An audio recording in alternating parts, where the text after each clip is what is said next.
Good morning.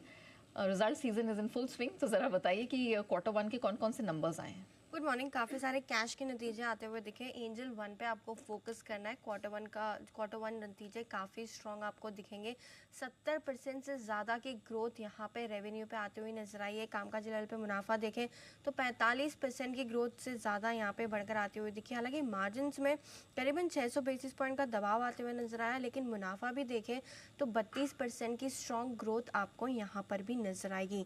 जियो financial services, जहाँ पे quarter one में रेवेन्यू में 1% की ग्रोथ है, मुनाफा देखें तो 6% की कमजोरी यहाँ पर आती हुई नजर आई है।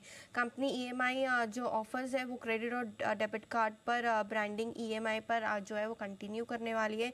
टाइप्स किए 31 इंश्योरेंस कंपनीज के साथ अंडर जो इंश्योरेंस ब्रोकिंग कारोबार है उसमें, और वेंचर करने वाली है solar panel IT equipments leased कारोबार के अंदर। साथ ही साथ क्रॉस सेलिंग जो प्रोडक्ट्स है पेमेंट बिजनेस के अंदर वो भी कारोबार इस कंपनी जो जियो फाइनेंशियल्स है वो लॉन्च करती हुई आपको दिखेगी। हडसन एग्रो, यहाँ पर भी क्वार्टर वन काफ़ी स्ट्रॉन्ग रहा है। रेवेन्यू में 10% की ग्रोथ इस क्वार्टर में आती हुई दिखी है। कामकाजी लेवल पे मुनाफा देखे तो 40% की ऑलमोस्ट यहाँ पे ग्रोथ आपको नजर आएगी। मार्जिन्स भी देखें तो 400 बेसिस पॉइंट से सुधर के 14% के आसपास पहुंच गए। पिछले क्वार्टर में 11% के आसपास थे। मुनाफा देखें तो आपको 63% की स्ट्रॉन्ग ग्रोथ यहाँ पर भी आती हुई नजर आएगी। और कंपनी ने 6 रुपये का डिविडेंड का ऐलान किया है इस क्वार्टर में। स्पाइस जेट, यहाँ पर क्वार्टर वन काफ़ी वीक रहा है। 17% से रेवेन्यू घटकर आते हुए दिखा है।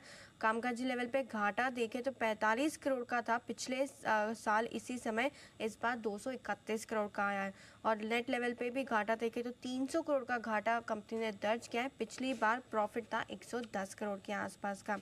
और लास्ट में उदयपुर सीमेंट्स वर्क, जहाँ पे मुनाफे से घाटे में अब कंपनी आ चुकी है।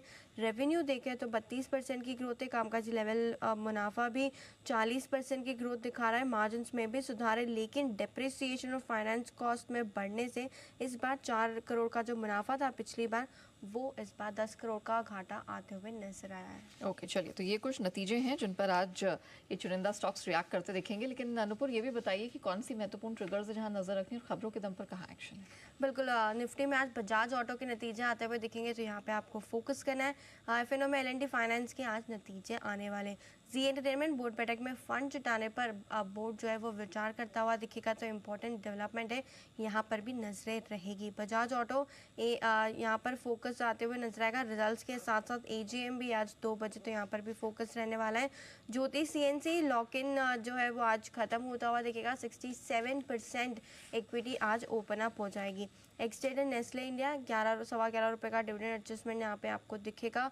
डॉक्टर रेड्डीज में भी 40 रुपये का फाइनल डिविडेंड है, उसका एडजस्टमेंट आज होते हुए नजर आएगा। लुपिन 8 रुपये का डिविडेंड एडजस्टमेंट दिखेगा आपको ट्रेडिंग प्राइस में। एमएनएम फाइनेंशियल सर्विसेज 6.3 रुपीज़ का एडजस्टमेंट। और एमएम फोर्जिंग्स यहाँ पर एक्सटेड बोनस शेयर्स की 1:1 के रेशियो में।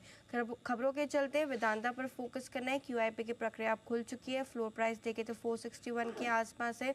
बिल्कुल मौजूदा भाव के पास ही आपको दिखेगी। आधे % तक के प्रीमियम पर आपको फ्लोर प्राइस नजर आ रही है। 16 मई के बोर्ड बैठक में 8,500 करोड़ रुपए तक जुटाने को ऑलरेडी बोर्ड से मंजूरी मिली हुई है।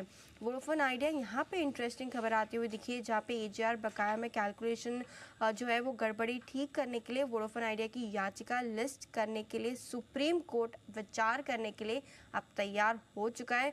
सीजेआई ने संकेत दिए कि इस मामले को जल्द ही इस पर निर्णय भी लिया जाएगा।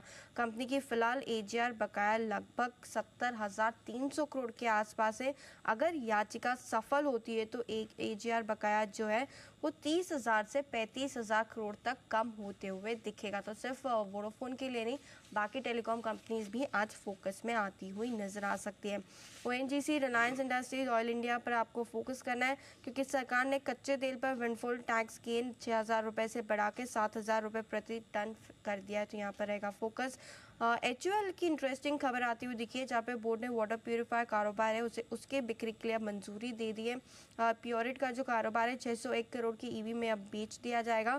कारोबार का कंपनी में हालांकि सिर्फ 1% की हिस्सेदारी है, लेकिन बड़ा ब्रांड जो है कंपनी बेचते हुए दिखी है। लुपिन, जहाँ पे कंपनी ने अपने यूएस हेल्थ स्पेशलिटी बिजनेस को बेचा है, ये जो कारोबार बिका है वो 702 करोड़ के वैल्यूएशन पे बिकता हुआ नजर आया है। साथ ही साथ सेंचुरी टेक्सटाइल्स जहाँ पे सब्सिडरी बिरला एस्टेट ने गुरुग्राम में 5 एकड़ ज़मीन खरीद लिए, इसे डेवलप करेगी रेजिडेंशियल प्रोजेक्ट के तौर पर, और 1400 करोड़ तक की अनुमानित आय यहाँ पर आती हुई नजर आ सकती है। HAL और BEL भी आज फोकस में रहेंगे क्योंकि एयरक्राफ्ट पार्ट और एयरक्राफ्ट इंजन पार्ट पर यूनिफॉर्म 5% GST जो है वो लागू किया जाएगा। सरकार का मेंटेनेंस, रिपेयर और ओवरहॉल को बढ़ावा देने के लिए जो GST है वो 5% किया गया है। और लास्ट में एस्टर डीएम, जहाँ पर विसल ब्लोअर से कुछ सीनियर कर्मचारियों के खिलाफ शिकायत मिलने पर कंपनी ने उस पर फॉरेंसिक ऑडिट जो है वो अब शुरू कर दिया। तो सेंटिमेंटल नेगेटिव न्यूज़ यहाँ पे आती हुई दिखी है एस्टर डीएम के लिए। थैंक यू नुपुर, वो पूरी डिटेल दर्शकों के साथ साझा करने के लिए।